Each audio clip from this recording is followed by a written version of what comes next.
about how we as the big kids always want to get rid of the littles. Don't follow us, don't breathe the same air as we do. You go to somebody else's house because we're here. And that was always up at the lake. That was just the way we did things. I think there were a few times that we hid and spied on the big kids. Probably got caught. And I remember being very annoyed with Cindy and Joey. They were bothering us.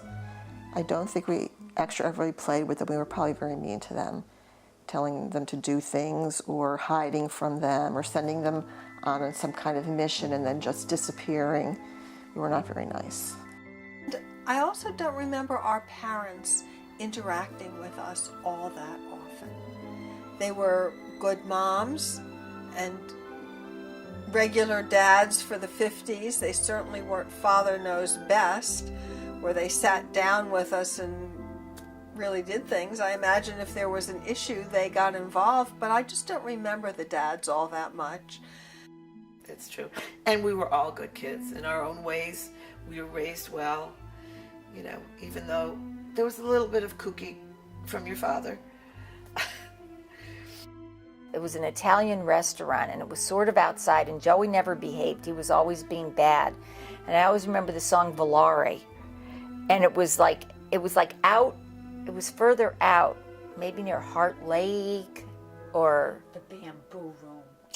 maybe that's what it was. Where was that? That was not too far. Yep. Joey was spoiled rotten. But still you can't, as my father says, you can't spoil a good kid. And it's true. It's true. And we were all good kids in our own ways. We were raised well. I was riding alone on my bike, and all of a sudden a dog started chasing me, and I was scared to death.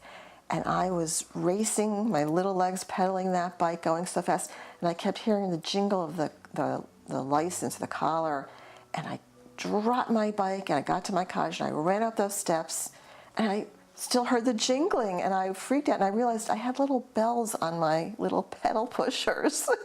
But the dog probably left a long time ago. But from then on, I was afraid of dogs for a very long time. Our mother said it was too cold to go swimming. And we really wanted to escape. We were mad.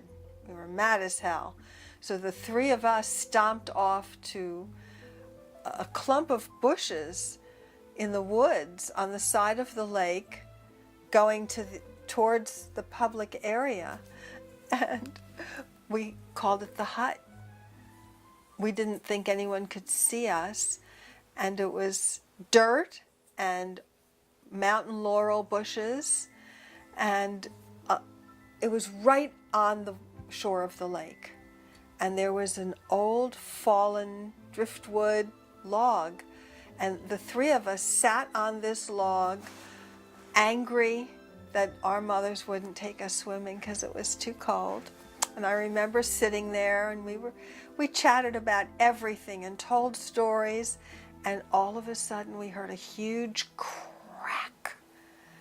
And the log cracked in half, and the three of us fell into the water, into the lake where we weren't supposed to be. I remember sneaking back home, all of us, and we stuck our wet clothes in the laundry and quickly changed, and we were terrified to come home.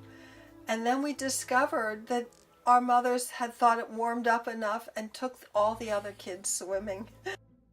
Dolofs had remember Dr. Dolof, and they had that nice swing in the back of their yard that it was a round swing. They used to have some kind of big party once a year, didn't they?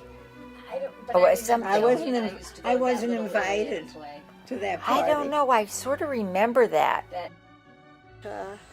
And what about Doc Doloff with the square dancing up the... Our parents were all square dancing in right. the summer. Up And Doc And he had Doloff, that- he was a character. That merry-go-round that you pushed and jumped on. Right. And then, He also did clocks.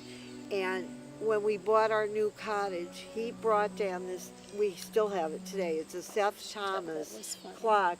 And he takes the clock and he puts it where it is today. And he said, this is where it's going to be. Oh, our cottage, the door used to be over there. That's not where it is. And suddenly one day my father decided to change the door. Put it over there. And it was like evening and the light over the thing wasn't, and the Dolofs came down to visit. And I guess they knew they were coming. And all of a sudden you hear from the outside, what the hell? They invited us over and took away the door. What's going on here, you know? And They're we so were many laughing. stories. We were You know, laughing there's so so hard. many